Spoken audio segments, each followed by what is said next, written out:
What's up YouTube? Magandang araw. So Mio i125, Mio M3, problema, kumikiwang-giwang yung motor. So sira yung swing arm bushing. Ayan. Damage na yan due to minsan nag-overload din, lagi may angkas. So gumiwang-giwang na masyado. So papalitan natin yung bushing nito. And then yung sa engine crankcase bush niya papalitan din natin, pero papatibayan ko ito kasi pangalawang beses na itong masira. So half bearing half bushing yung gagawin ko dito. Bibili tayo ng bago nito, then maglalagay ako ng bearing sa labas, bearing type. Dito din sa kabila i-bearing type ko yan para matibay. So watch out sa susunod na video guys.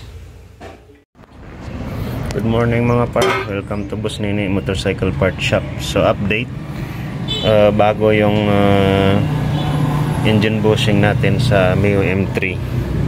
So ito na yung tinanggal ko. Ito, yan, bago na yan. So as for the swing arm modification, so ito yon, nag-cut ako ng 9mm kasi re-reinforce ko siya ng bearing kagaya sa Mio Sporty. Sa Mio Sporty kasi 6003 bearing yung nandito, wala siyang bushing. Yung bushing niya is nandun lang sa engine, so mas matibay yung Mio kaysa M3. So minsan yung M3 isang taon lang wala na, sira na yung bushing, lalo na't palaging may angkas.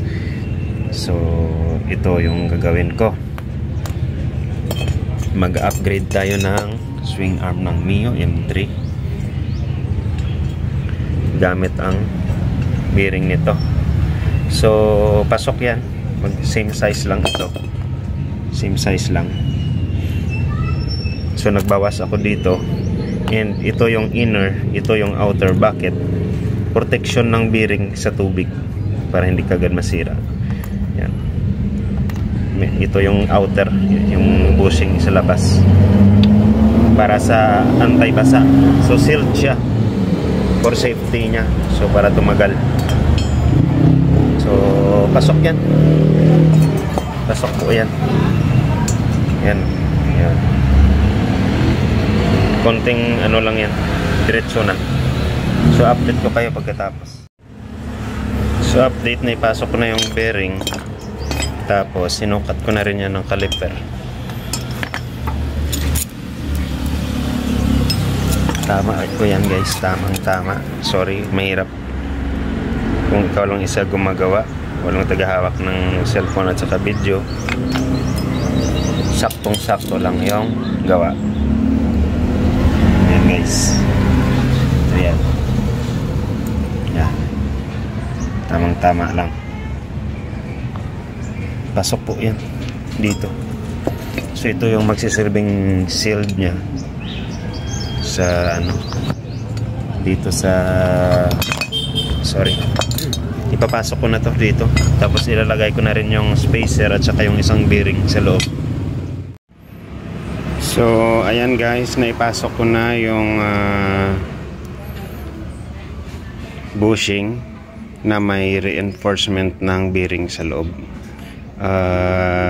Yung bearing pala na kasya dito ay 6200, 30mm outside the circumference at saka 10mm inside diameter ng hole.